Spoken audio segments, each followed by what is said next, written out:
Jadi peran Korsek ini sebenarnya dia harus mengawali dan dia harus memastikan perusahaan ini comply terhadap peraturan yang ada. Nah, khususnya ketika kami kemarin merger, ini suatu corporate action yang lumayan cukup besar dan kompleks yang kita lakukan. Post merger itu harus berjalan juga, tidak boleh ada disruption gitu ya. Apalagi nih dua perusahaan mempunyai GCG sendiri, mempunyai tata kelola sendiri. Proses integrasi menjadi sangat penting.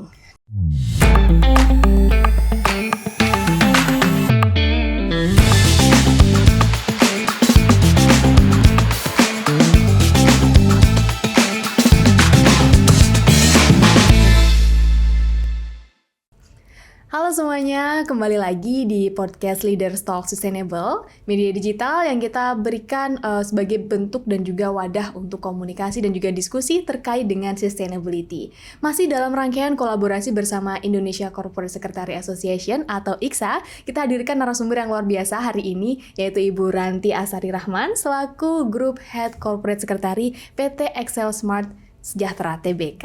Apa kabar Bu Ranti? Kabar baik, alhamdulillah. Kabar baik, alhamdulillah. Hari ini suasananya mendung tapi tetap kerasa semangat dan ceria ya, Bu. Kita siap untuk diskusi. Harus semangat terus. Oke, nah ngomong-ngomong soal topik diskusi kita hari ini sehubungan juga dengan role Ibu sebagai Head of Corporate Secretary ya Ibu. Ini nanti kita akan lebih banyak membahas terkait dengan bagaimana peran strategis dari Corporate Secretary terutama kepada tata kelola perusahaan dan juga mengintegrasikan prinsip-prinsip ESG dalam bisnis. Langsung saja ya kalau begitu. Kita ke pertanyaan pertama atau pembahasan pertama terlebih dahulu.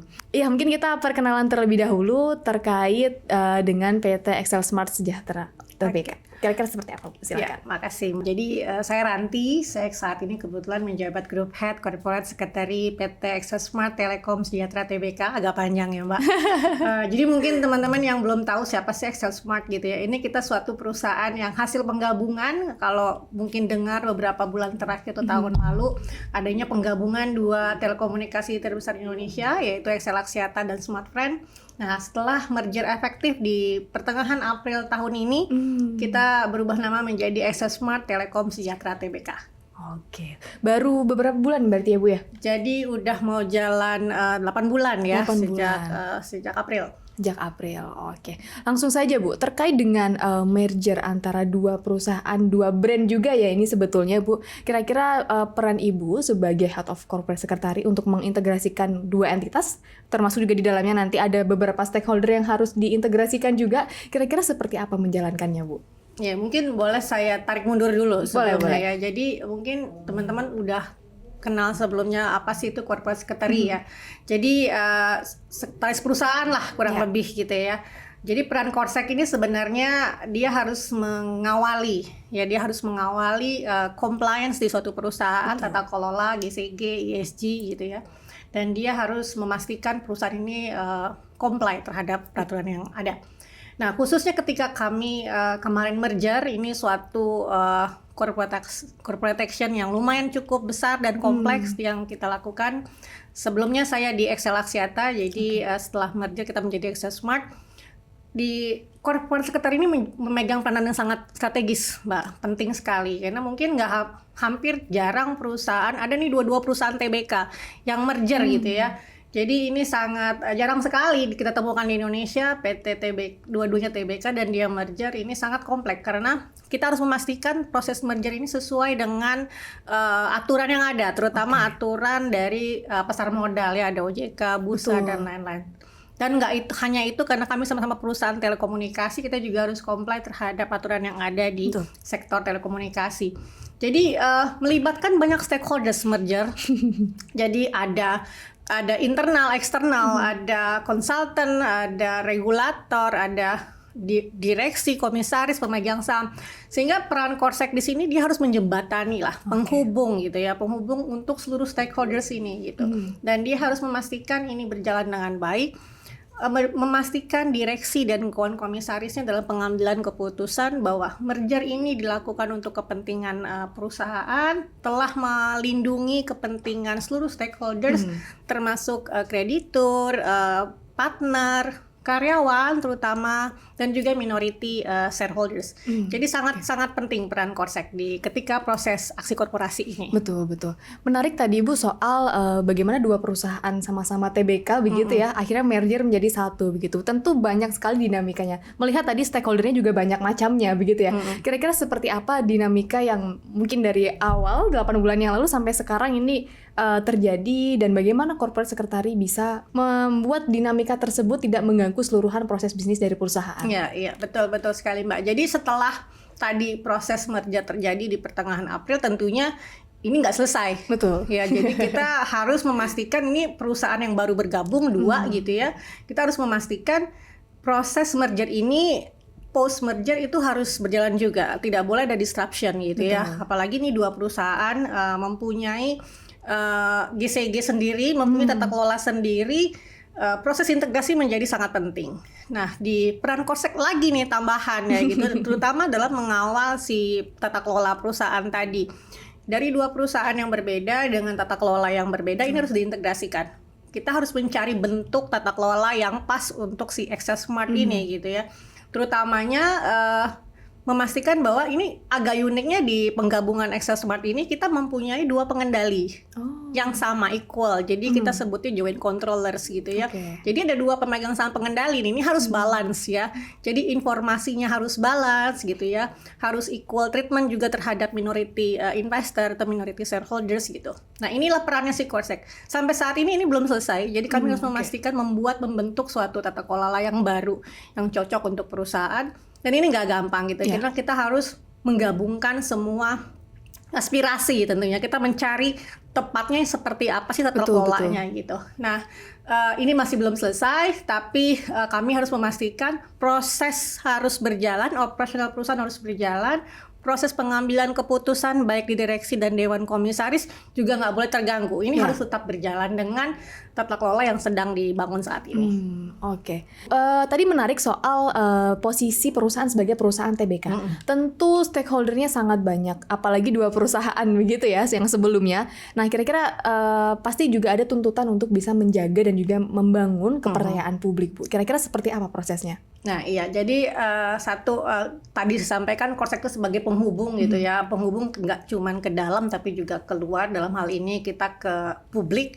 Dalam hal ini khususnya ke pemegang saham kita, investor dan juga regulator. Komunikasi menjadi hal yang sangat penting gitu. Kita harus memastikan bahwa informasi itu terus berjalan secara berkala, transparan, tepat waktu ya.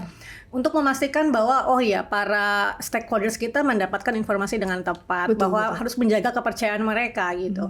Nah, kami di sini fungsinya Korsek, kita melakukan berbagai macam keterbukaan atau komunikasi keluar gitu ya, baik melalui keterbukaan informasi, baik melalui press conference gitu, baik melalui press release dan beberapa channel lainnya lah untuk memastikan bahwa nggak cuman stakeholders, pelanggan juga mendapatkan informasi mengenai apa sih benefit yang mereka terima di merger ini. Yang pasti kita memberikan perbaikan kualitas, perbaikan jaringan terhadap pelanggan gitu. Dan tentunya kita menjaga supaya komunikasi itu tetap berjalan. Saya dapat satu kuncinya tadi, komunikasi ya, Bu.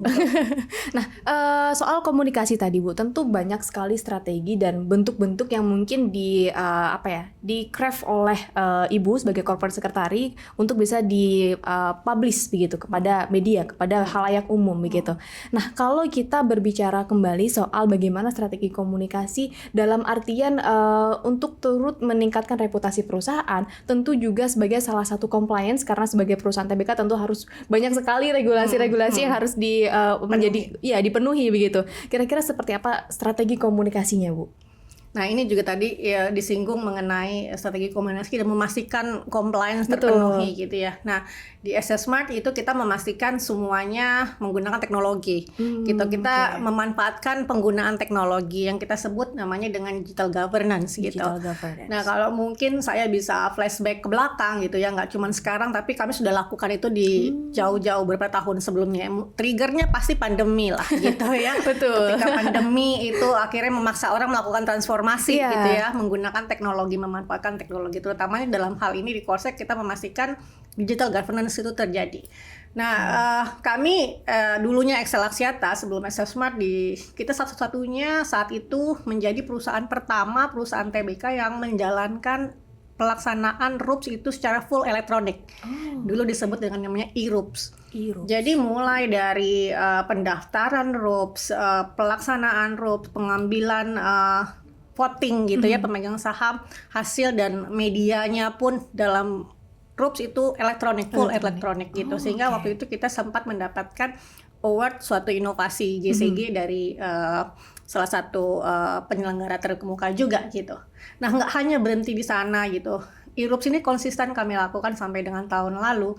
Dan itu satu, jadi komunikasi. Kita memudahkan pemegang saham untuk tetap menyalurkan aspirasinya, menghadiri rapat, menggunakan haknya dalam RUPS, tapi dimudahkan gitu ya, menggunakan teknologi. Kedua, kita juga punya namanya dari sisi internal, memastikan kita punya dewan komisaris direksi dari semua belahan negara gitu ya. Bagaimana mereka tetap menjalankan tugasnya, melakukan operasional terhadap perusahaan, melakukan pengawasan terhadap perusahaan. Itu kita mudahkan juga menggunakan teknologi, kita sebut namanya e-board meeting management. Jadi dulunya semua hard copy, semua harus offline meeting. Kami menggunakan platform board meeting platform, sehingga ini para direksi, komisaris gitu ya, dalam hal dia mau hadir meeting atau mengikuti rapat, semua materi informasi tersedia dalam satu platform gitu. Jadi dan tanda tangan semua, risalah rapat semua ada di sana. Memudahkan sekali gitu ya, semua terintegrasi. Jadi nggak perlu nih minta-minta mana hard copy-nya gitu ya. Terus harus hadir datang terbang ke Jakarta. Itu yang kedua tuh untuk internal juga. Internal lainnya juga dan juga untuk pihak ketiga gitu ya, partner kita yang kerjasama, kita juga punya e-procurement. E-procurement mulai dari ada partner nih mau kerjasama, dia harus terdaftar di e-system kita gitu.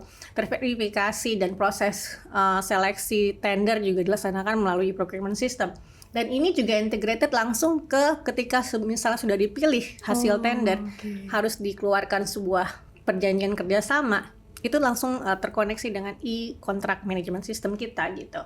Nah, dari kontrak sudah dibuat, ditandatangani, nanti akan terkoneksi lagi, terintegrasi lagi dengan namanya archive perusahaan gitu ya, arsip perusahaan. Jadi kalau ada satu lagi peran Korsek mungkin yang belum ketahui, bahwa kita juga punya kewajiban menjaga arsip perusahaan nih. Betul. Gitu, dokumen perusahaan, apalagi kalau Excel Axiata sekarang Excel Smart udah berdiri sejak lama, itu dokumennya banyak sekali gitu ya. Dan nggak cuman hard copy yang disimpan di dalam suatu gudang, kita memastikan digital. Jadi semua dokumen kita itu semua sudah elektronik gitu. Jadi kapanpun dimanapun kita bisa akses gitu. Sehingga kita juga mengenalkan lagi sistem baru yang kita sebut sebagai single registration system. Ini kita enhance lagi si archive dokumen, si e-system yang ada gitu. Jadi kalau misalnya kita mengeluarkan surat misal di perusahaan, mengeluarkan surat, nggak cuman papernya disubmit, disimpan, tapi mulai dari awal. Ketika dia mau mengeluarkan dokumen, harus masuk ke sistem terregistrasi dulu. Akan keluar itu registrasi nomor gitu ya. Nanti setelah dokumennya jadi, itu tersimpan lagi di sistem itu tersebut, sehingga kami bisa nge-track gitu, nge-track bahwa berapa banyak dokumen yang keluar di perusahaan gitu ya, mulai dari perjanjian, surat menyurat, semua tersimpan. Jadi kita bisa monitor mana dokumen mana yang belum terarchive gitu ya, dokumen mana yang belum tersimpan, atau ini sudah keluar suratnya tapi belum ada datanya gitu. Jadi kita bisa monitor. Dan untuk kedepannya apabila ada apa-apa dengan perusahaan, misalnya dispute perlu dokumen, kita nggak susah lagi nyari kayak ngobok-ngobok ya gitu. Semua ada di satu single system tersebut. Itu juga memudahkan kita. E-reporting, nah ini kedepannya kita juga lagi memastikan bagaimana compliance tadi itu ya dilakukan tepat waktu, termonitor sebelumnya. Ini kita lagi membangun namanya e-compliance monitoring. Ini mungkin kedepannya nanti kita akan lakukan gitu. Tapi tadi menerapkan teknologi digital governance di penerapan tata kelola perusahaan itu sangat penting. Juga memastikan transparansi informasi ke para stakeholders. Betul, menarik tadi Bu. Dari sisi efisiensi sumber daya sudah pasti ya. Dari sisi efisiensi waktu juga sudah pasti. Tapi selain itu juga saya melihat itu juga sebagai salah satu bentuk untuk memudahkan proses compliance atau mungkin proses tata kelola perusahaan yang baik. Tadi Bu Ranti menyampaikan bagaimana mengarsip dan juga menjaga sebetulnya Bu dokumen-dokumen perusahaan yang harapannya itu nanti juga pasti akan dimanfaatkan kembali untuk mungkin disclosure perusahaan di sustainability report atau kebutuhan-kebutuhan report yang lain begitu ya Bu. Menarik. Nah, tadi triggernya Ibu Ranti sampaikan sebetulnya adalah bisa dikatakan mulai dari COVID begitu. Semuanya serba digital sekarang. Nah, kalau kita melihat masa saat ini, Bu, bagaimana orang berdigitalisasi sekarang, kemudian juga isu-isu terkait dengan climate change atau mungkin juga ESG dan lain sebagainya, tentu ini juga akan mempengaruhi bagaimana Excel Smart ini mengadaptasikan ke depan begitu. Mengingat juga bagaimana merger ini baru dilakukan begitu 8 bulan ke belakang. Jadi kira-kira seperti apa tantangan Bu dan juga strategi adaptasinya dilihat dari posisi saat ini menuju ke goals ke depan jauh jangka panjangnya Excel Smart nanti. Ya, jadi benar bahwa pasti tentu akan banyak tantangan ke depan yang kita hadapin, apalagi di landscape industri telekomunikasi gitu ya. Namun khususnya mungkin saya akan mengkerucut ke tata kelola gitu. Jadi tantangan kita ke depan masih tetap sama, kita belum selesai integrasi. Jadi ini adalah tantangan seorang corporate secretary memastikan integrasi tata kelola itu berjalan dengan baik dan sesuai dengan target yang diminta oleh stakeholders gitu ya, para direksi dan dewan komisaris gitu.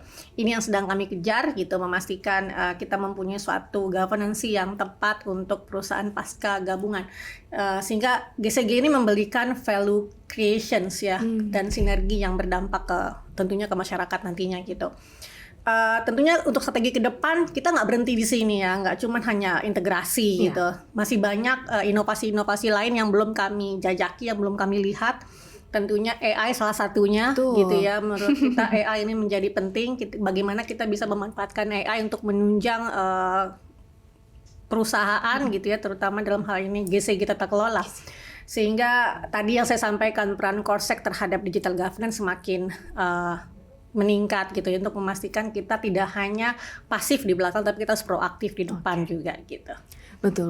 Bagaimana corporate secretary ini bukan kalau bisa kita katakan bukan ngerecokin atau bukan memberatkan tugas fungsi lain, tapi sebetulnya sangat mempermudah gitu, menjembatani tadi ya Bu, menghubungkan antara kebutuhan internal eksternal semuanya ada di ranahnya corporate secretary begitu. Oke, Bu Ranti, kita ke pertanyaan terakhir ya.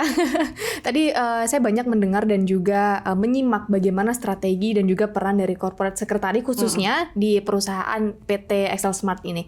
Nah, kita saat ini hidup di dunia yang sedang bertransformasi ya Bu. Banyak sekali perubahan, banyak sekali pembaruan dan juga tren mungkin yang harus kita ikuti. Nah, sebagai perusahaan telekomunikasi, kira-kira seperti apa Bu visi besarnya supaya kita bisa berjalan beriringan dengan tren dan juga transformasi tersebut? Nah, ya, jadi kami Excel Smart dari hasil penggabungan ini mempunyai visi ke depan gitu ya.